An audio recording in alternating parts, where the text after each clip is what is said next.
It's hard to believe that it's been nearly 7 years since the release of the last Planet of the Apes movie, War of the Planet of the Apes. But here we are with a new instalment in the franchise, Kingdom of the Planet of the Apes. Has it been worth the wait?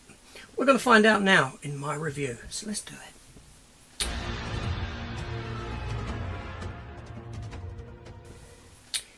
Welcome back to the channel, ladies and gentlemen. And yes, so 7 years, a long time. Too long? We're going to get into that. This film here, Kingdom of the Planet of the Apes, obviously it's just opened in cinemas last Thursday. It's rated 12A. It runs for 2 hours and 25 minutes and comes at us directed by Wes Ball, who is a director who has a background in graphics and this sort of things, special effects, but he has actually directed a few films, primarily the Maze Runner movies. Make of that what you will. I don't know. I've not watched them. Film comes at us written by Josh Friedman, Rich Jaffa and Amanda Silver. Now this film here is set several generations after the apes that we saw in War for the Planet of the Apes. So Caesar and his son Cornelius. Some time has passed. I have seen reports saying that maybe up to 300 years between the films. It's not determined within the movie itself, but we are introduced to a new ape, new chimpanzee called Noah, who's a young chimpanzee who's going through this rite of passage as we meet him at the beginning of the film, finding these eagle eggs, because this group of apes, they raise eagles and sort of work with eagles. His father's the leader of this clan, and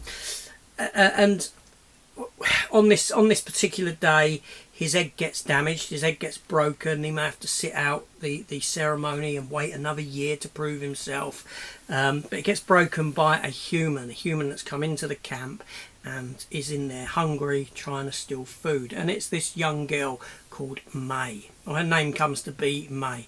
Now as the film progresses, Noah goes out to find another egg, but in doing so he comes across another clan of apes, nasty ones that are killing and enslaving, and they head back to Noah's sanctuary and burn the place down, kill some apes and take a load of others for slaves. Noah heads out on this journey and to save his family and his friends, his clan. And he comes across a wise old orangutan who kind of teaches him the way of Caesar. There's an order of Caesar, these apes that follow the word of Caesar. But we've got this other ape, this bad ape, who, well, he's kind of contorted Caesar's teachings. He's turned it to his own benefit, and he's trying to find human technology to ensure that humans never come back from where they've gone to, you know, the sort of unable to speak and this sort of thing. But as a surprise to Noah, this May, this girl, she can actually speak and she harbours a sense of intelligence. And then there is a human working alongside Proximus Caesar, the evil ape, and he himself, he's intelligent, this sort of thing. And this opens up a lot of questions, and for me, in the movie, and the film kind of progresses from there. I won't go into what happens and all this sort of a thing, but is it a good film? So I was a bit sort of put off by the trailers. I won't, you know, it looked good, but it looked too CGI, too cartoony. Luckily, that's not the fact. That hasn't transitioned over into the films.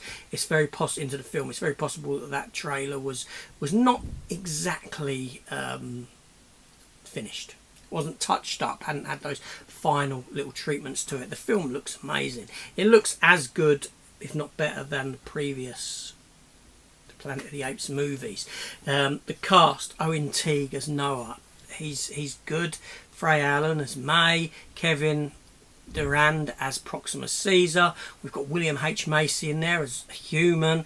Yeah, this film works. It's cleverly written. The story is pretty simplistic. Okay, it's very ABC. There isn't much in the way of twists or turns or this sort of thing. It's very easy to follow, which is great. I don't know if that's a conscious decision in the sense that we're not following humans. The whole story is evolved around the apes and what they're doing. Humans are a small element to it. The character of May is intriguing enough in that, like I said, she has this intelligence, but where does she come from? And this talk of other humans being about this sort of a thing. This is where I have so many questions in the story of the film, is if humans have kind of buried themselves away, a group of humans, those higher up in society, shall we say, the politicians, the scientists, all fled into a bunker where they could escape the virus and this sort of a thing to stop them backtracking, de-evolving, so to speak. Now, 300 years is a long time. It's a long time to pass for them to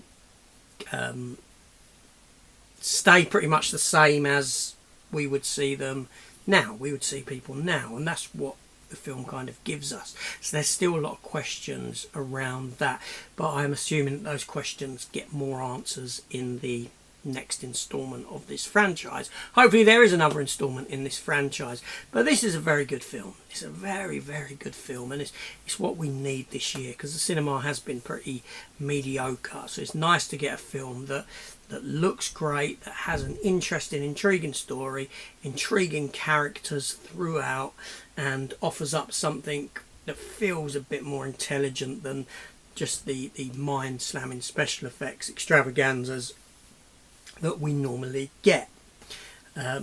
It fits well with the other Planet of the Apes movies. It certainly does. So I'd recommend this film to anyone. I really would. It was a wonderful, wonderful movie. And I can't deny that. There's very little that I could pick fault in this movie. 2 hours and 25 minutes. You don't feel the runtime.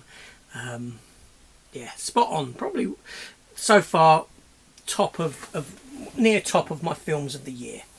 And there's not many of them, believe me. I couldn't put together a top 5 yet. I really couldn't. Not that it'd be worthwhile. But anyway, that's it. That's my thoughts. Let me know your thoughts down below in the comments. I'll speak to you soon.